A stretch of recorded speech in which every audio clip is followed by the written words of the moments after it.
I'm Teisha Bader. Thank you for joining us. On October the 27th of 2018, a lone gunman walked into the Tree of Life synagogue building, which also housed the Dor Chadash congregation and the New Light congregation, and opened fire. 11 people who had come to the synagogue to take part in Shabbat services were killed in what has become known as the deadliest attack against the American Jewish community in U.S. history. A new documentary, A Tree of Life, the Pittsburgh synagogue shooting, is premiering on HBO to mark the 4th anniversary of the massacre. It includes in-depth and personal interviews with family members and friends of those killed, among them survivors of the attack itself, including the rabbi of the Tree of Life congregation, Jeffrey Myers. Rabbi Myers, thank you so much for being here with us. Welcome. A pleasure to be with you. So firstly, please accept our deepest condolences on the loss of your beloved community and synagogue members. Thank you. The events of the shooting and the aftermath, as the documentary really portrays so well, shows the very worst of humanity and truly the very best of humanity. And you were witness to both of those things up close and personal. If you're comfortable, can you just describe for a few moments what happened on that day and where you were? Actually, when it comes to that topic itself, we haven't gone to trial yet. And because it hasn't gone to trial, the U.S. Attorney has asked that statements not be made that could be entered into evidence, could conflict with one's initial testimonies, could color the jury pool, and other sorts of matters. So if it's okay, I prefer at this time not adding more fodder, shall we say, to the trial element itself. I much prefer to deal with the outpouring of love and the incredible response of Pittsburgh as a community and the world as a community to the horrors of that day and beyond. And those responses, by the way, continue still to this day. And I'm glad you brought that up because it is such an important piece of the documentary. I feel like that's the heart. As you said, there's the horror that we all know about, but the love, as you have written about in such a beautiful way, is ultimately what stands stronger and more powerful. I understand that there's a word you do not use anymore. You refer to it as the H word. The H word, we'll just tell our audience, that stands for hate, just to clarify. Tell me about that decision that you made and how that came to you and the impact it's had on your daily life. We had a rally sponsored by the city of Pittsburgh. I believe it was I think it was a Friday, something around like November 9th, I believe, of 2018 at Point State Park, which is a beautiful park that's at the confluence of the three rivers, the Allegheny, the Monongahela, and the Ohio rivers. And I was asked to speak. At that point, I had already concluded all the funerals, and I didn't really know what more can I say at that point. And I just really didn't have a thought. I lay awake the night before. What am I going to say? What am I going to say? Just turned for divine guidance. And it came to me, I think, about a moment or two before I was called up to the podium to speak, that, as I call it, the H word, is a really severe word. When we use it, we get really charged emotionally. Like people will use the word when they refer to a sporting team that they don't like, people they don't like, food they don't like, etc. People do that, they get really emotional. And by getting really emotional about that, it can frequently lead to action. When it leads to action, that's when we're really in trouble because the action is going to be violent.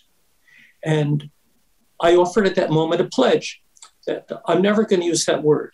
If we tone down our language, perhaps then we have an opportunity to not yell and scream at each other, but restore civil discourse in society where we can talk about things and not yell and scream and act in violent ways about it. And I've tried to do my best to hold true to that pledge.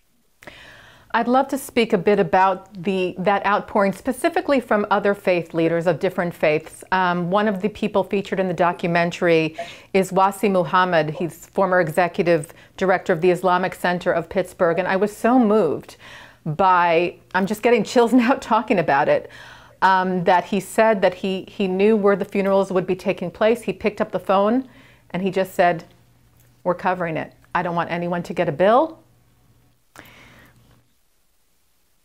even though the money was not there yet. How did that one act impact you? Were you surprised by that? Incredibly moved.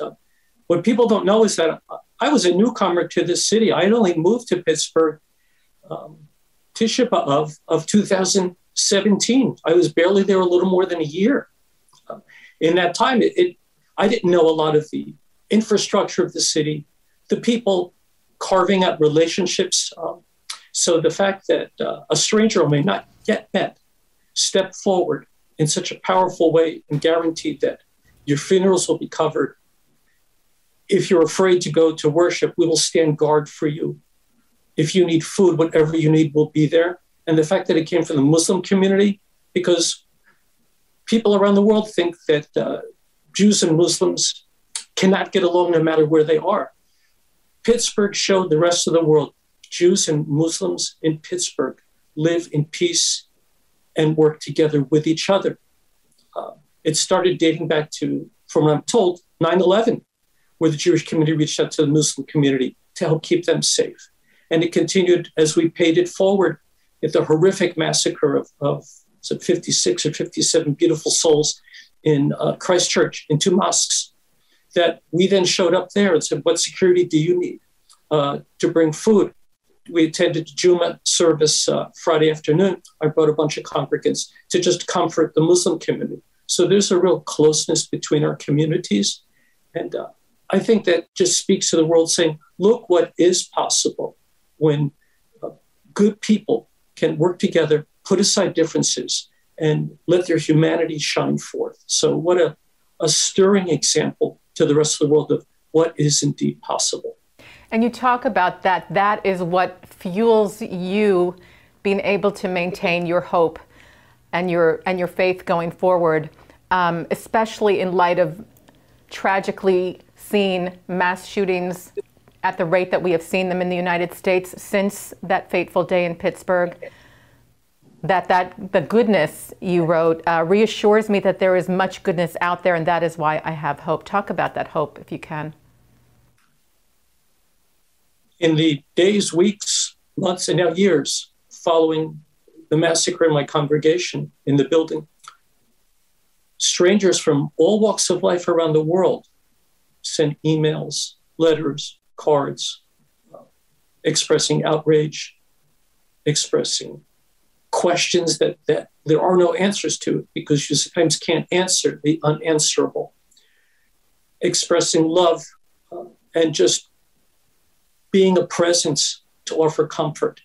And the fact that all of these people would do this and continue to do this, I think reassures me and should reassure all your viewers that there are far more good people out there than there are bad. The bad are the squeaky wheel, but they always get the attention. So I've kind of changed the metaphor, because when we think of squeaky wheel, we think of the old Hasidic stories of a 4-wheeled wooden cart pulled by an animal. I made it a more modern example of an 18-wheeler. It has one squeaky wheel, but it's got 17 good wheels. Stop giving attention to the squeaky wheel. Focus on the 17 good wheels. They deserve attention for doing the job. I love that. And the truck can drive just fine with those 17 good wheels. Yeah. Let's talk about the building a bit. It's been empty since that day, of course, and there are plans to reopen, and it's going to become more than not just a synagogue, but there are plans in the works. Can you share some of what is being planned for the future of Tree of Life? First, I think your viewers should know that Tree of Life's roots go back to the Civil War. We were founded in 1854. So we've been a constant presence in the greater Pittsburgh community since that time. What we're looking to do now is offer a response to this horror by saying, number one, evil is not going to keep us out of our building, because when you do that, evil wins. And we're not letting that happen. But we're going to transform a synagogue into a world-class institution that's vision is simple. Eliminate anti-Semitism now. We're going to take the story of that day, mix it with the stories of anti-Semitism that date back to the beginning of the Jewish people, be able to be a place of education for social justice, that we could bring in school children from 2-hour radius all around the area to come to learn, to have an in-depth experience, but to leave with actionable things that they can do to combat anti-Semitism.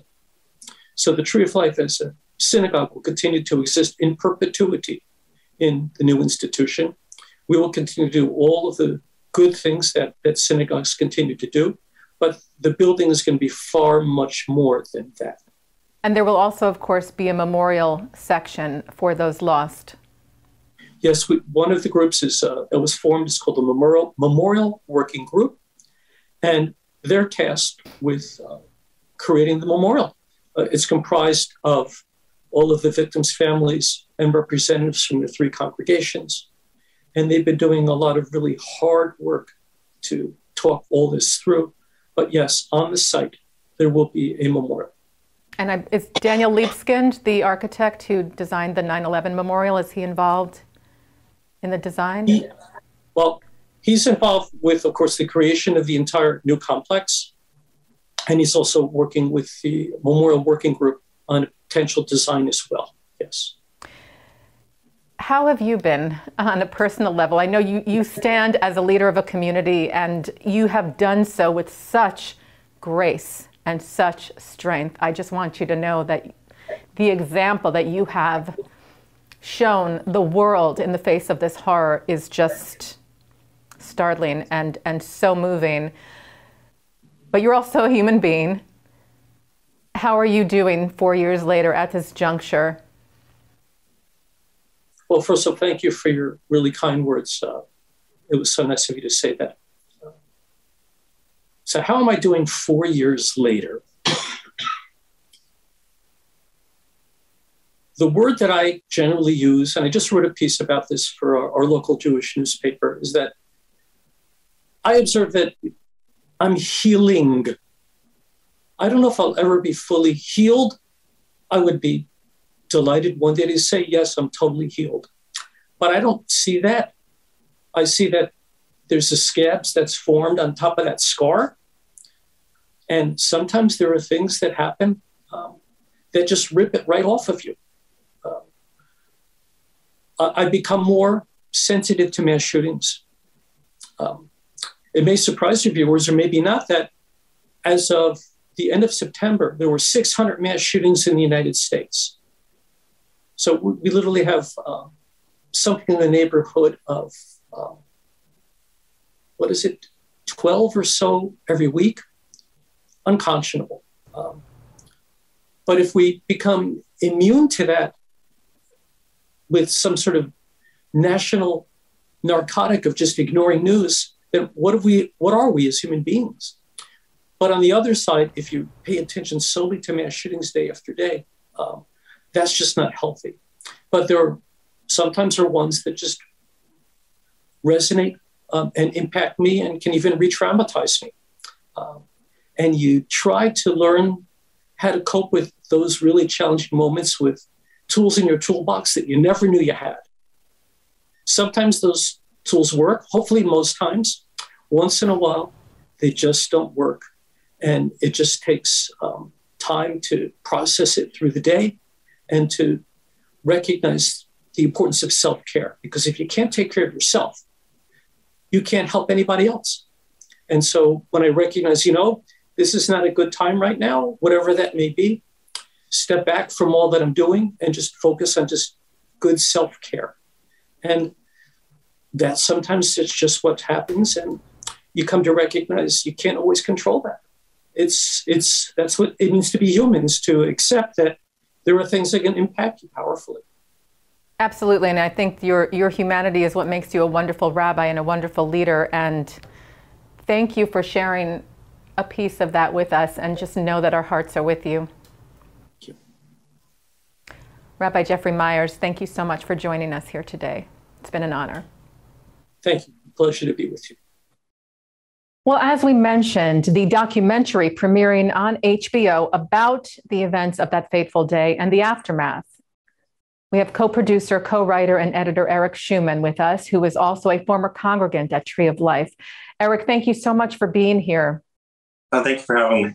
We just spoke to Rabbi Jeffrey Myers, actually, and I asked him, I was speaking with him about this worst of humanity, best of humanity, that the documentary, I feel, really beautifully conveys and yet keeps the heart of the people that were lost and really the good being stronger than the bad. How did you find that balance? Because that's not an easy thing. Yeah, I mean, it was important for Trish, the director, to communicate the full spectrum of emotions that the survivors and victims went through and are going through. And so part of that was kind of maintaining that balance and recognizing the horror that did occur on that day, and also the journey that the survivors are going through now. And so part of that process was working with them and trying to make sure that the story that we were telling was the story that they were going through. And so it was really just kind of working with the victims and survivors to that allowed us, I think, to maintain that tone, to continually check in with them. As Trish calls it, it's her trauma-based approach to the documentary process, working with the people who went through that event to make sure that that tonal balance is maintained. Well, I certainly think you accomplished that. Take us back. Where did the idea come from to make the documentary, and when did you start filming? Well, I came in a little bit later in the process. Trish was there, I believe, the day after. She was there when it happened, and then she started filming the day after. I got connected through, filmmaking networks, and when I heard about the project, I immediately wanted to take part because I'm from Pittsburgh, and the Tree of Life was my synagogue when I lived there. And I'd spent a lot of time there. My brother was bar mitzvah there. So when the horrible shooting occurred, it really impacted me and my family, especially because my grandmother was a Holocaust survivor. And so any kind of trauma that happens to the Jewish people hits home, and doubly so with this one. And so when Trish reached out to me, I immediately wanted to take part. And that was maybe 2 years ago. I don't remember exactly at this point. And how did that impact your work? Because as an editor, as you're a co-producer, you're a co-writer, usually you have a bit of distance between you and your subject, right? But this time you had a very strong personal connection. Did that make it harder or easier, or how did that feel working with that relationship that you have?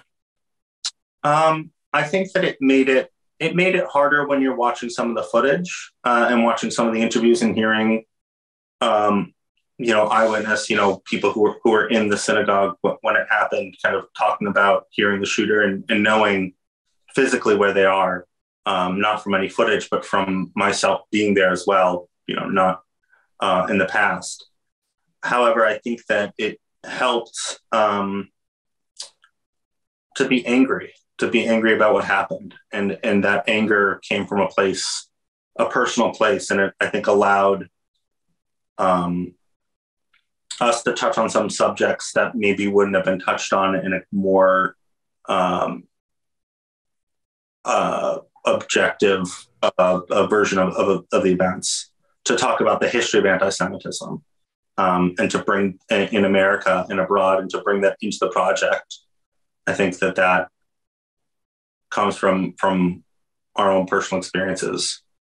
And I think, again, the documentary does that really well, because in addition to the interviews and the footage of what happened that day in the aftermath, you do, as you just mentioned, show clips and video from other incidents, especially from the time of the attack till present day, other rallies against hate, other instances of hate crimes, and it's well done because it doesn't overpower the film, but it just reminds you, as you said, that there is a history. There are things that have happened since. This is not just one isolated incident. It's a larger picture. So again, I think that's something that the documentary does quite well, is showing that span. Yeah, it's about contextualizing the violence and the hate, that it's not an isolated incident, and it won't stop happening until we recognize that. And I don't know if you were involved at all with the interviews or just, editing them and working on them, but the people you spoke with, it was really so moving because they really invited you in, to their grief. This is probably the hardest things they've ever gone through in their lives. And you could tell, you talk about Trish setting a tone. I could feel it because it was very respectful. Yeah.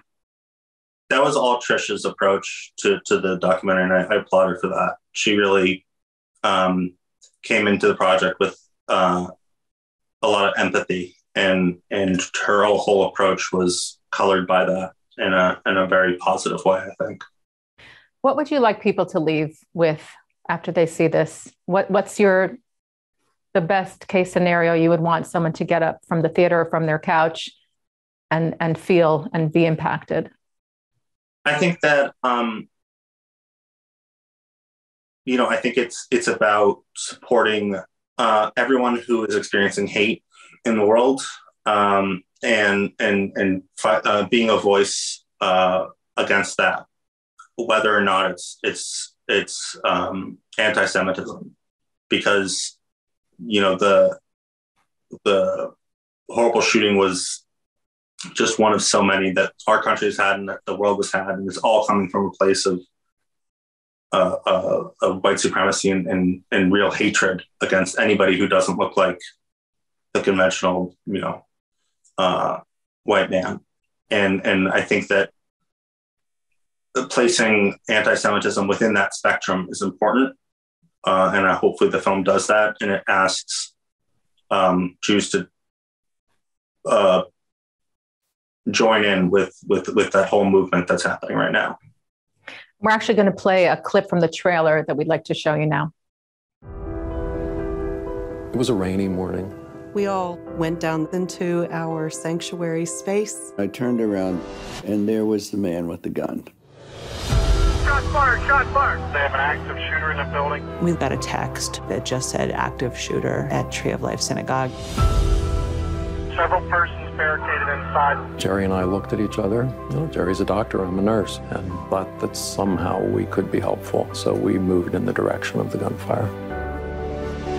Suspects talking about all these Jews need to die. There's a great fear among people that the culture of white America has been diminished. These groups are emboldened, they're empowered, and they're vocal. The days when synagogues just leave their doors open, I think those days are gone. When you think about what can come of this sort of situation, you need to think about the values for which the victims stood.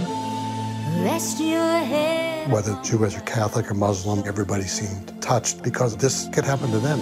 The earth might shake, the winds may blow. Because of misconceptions about both of our communities, a lot of people were surprised to see the Muslim community step up and help the Jewish community. Our religions are very similar, our values are similar. So raise a candle in their name. Parkland has been here. The church in Charleston, they were here. When there's a shooting, we text each other because you just know what each other's feeling. It's about how we can change other people's lives in a positive manner, because that is what the victims would have wanted. Their memories really are a blessing for all of us, and part of them continues to live on within us. I'll hold you tight beneath the tree.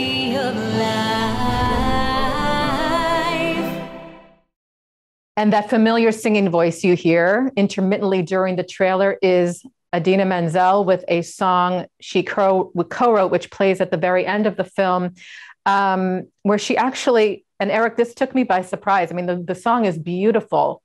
She incorporates the music of Israel's national anthem, Hatikva, the hope, in the melody of the song. It is, I mean, by the time I got to the end of the film, I was distraught. I was crying. And then I heard her voice and I was done. You know, it's really beautiful and powerful. How did that come about, her writing a song for this and using it in the film?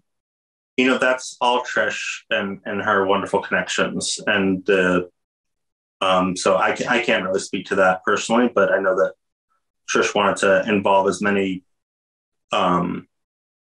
people as she could in a way that would help to make the viewership larger, to bring in people from popular culture to help push the film further and make sure that more people saw it. Well, it's really a beautiful piece and an important piece. And I just want to say to you and all those involved, well done. Thank you. Thank you so much, Eric. We appreciate you taking the time today. Of course. And our thanks again to Rabbi Jeffrey Myers and to Eric Schuman. And thank you for joining us here on JBS to remember and to honor those lost on that day, October the 27th of 2018. Joyce Feinberg, Richard Gottfried, Rose Mallinger, Jerry Rabinowitz, brothers Cecil and David Rosenthal, Bernice and Sylvan Simon, Daniel Stein, Melvin Wax, and Irvin Younger. May their memories truly be for a blessing.